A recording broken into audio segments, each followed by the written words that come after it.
Hey there everyone, welcome to the Uke Stuff channel. I recently reviewed this instrument. This is the Flight NUS 200 Soprano. I'll also be reviewing the NUC 200. It is a teak, laminate teak ukulele made by Flight in Indonesia. They're not easy to get in the United States. They're not carried here at this time that I'm making this video, but it is Flight's least expensive ukulele to get into the ukulele, and it would be comparable to sort of Macala's or Kala's Macala brand, or the Lanakai Kohala brand, and I think you're going to get an equivalent value to what you'd get there. This instrument got a 3 out of 5 potential ukuleles, not because of any major problems, but because it doesn't have side position markers, which is important to me. But the thing I did say was that I would like to try it with different strings, and it needed a setup. It did need a setup, so I have brought down the action quite a bit. Action's still a little bit high at the 12th. It's like 2.7, and the action is around 0.5 now at the first fret, and I've changed to, in this case, Martin M600 strings because I have sets of those. They're easy to get for me, and I like fluorocarbon strings. So I just wanted you to hear this, so if you go back and watch another video, you can compare it to what it sounded like before. The strings have been on for a couple of days. They're still stretching though, so I may have to retune as I'm doing this. There was sort of a weird warping sound on one of the strings when I had the other strings. They were old. The instrument has been around in my collection for a while. I was able to buy it at a discount. Again, because this instrument was not sent to me, I bought it, but I was allowed to buy it at a discount because of my connection with Flight. This will be marked, again, as a sponsored video, even though I'm not paid anything else for it. I just wanted to hear a little bit of this with the different strings and a better setup. So here we go.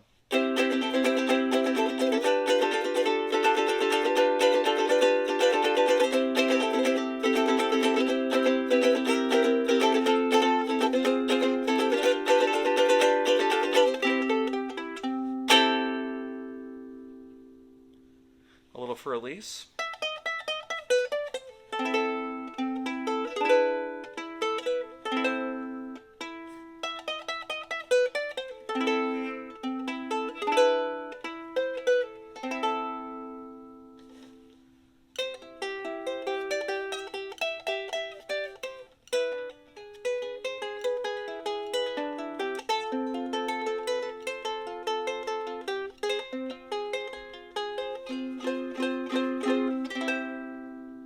And the strings still are stretching a little bit, so the G has certainly gone under a little bit, the C a little bit to the E and the A.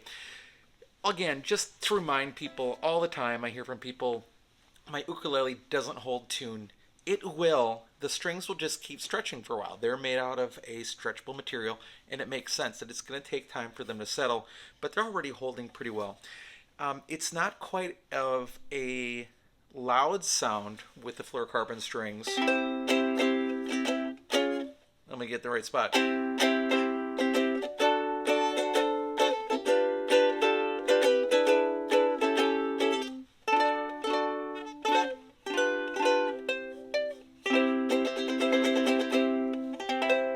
Sounds a little more delicate, and it's definitely a laminate tone.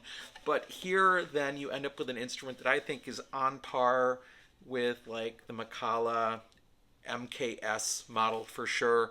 I might even compare it to the Kala KAS series at a lower price point. And again, you get a sort of a dark, it's kind of a weird color. You get this color gig bag that comes with it, so you do get a gig bag with it, and I do not believe that there is a strap on them still. A lot of Flights do have those today. Again, if you buy one of these, if you're able to find one other places in the world, you'll definitely want to do a setup on it. And other than that, I hope that they have side position markers these days. That's the only thing that really held it below in that score of 3.5. It's still recommended. And as I mentioned, I recently saw a video by Alex Beds, who's the manager at Southern Ukulele Store in the UK, and he had said that he has sold over 500 of these to schools in the past couple of years, and it makes sense why. It's an affordable entry-level laminate ukulele, so it's going to be, you don't have to worry so much about a laminate ukulele. And that's it. So just wanted to update on that with the changes, a little bit of setup work, and then also different strings on this NUS 200. With that, that's all for this video. So I hope you're having a great day, and I'll be back soon with some more uke stuff for you.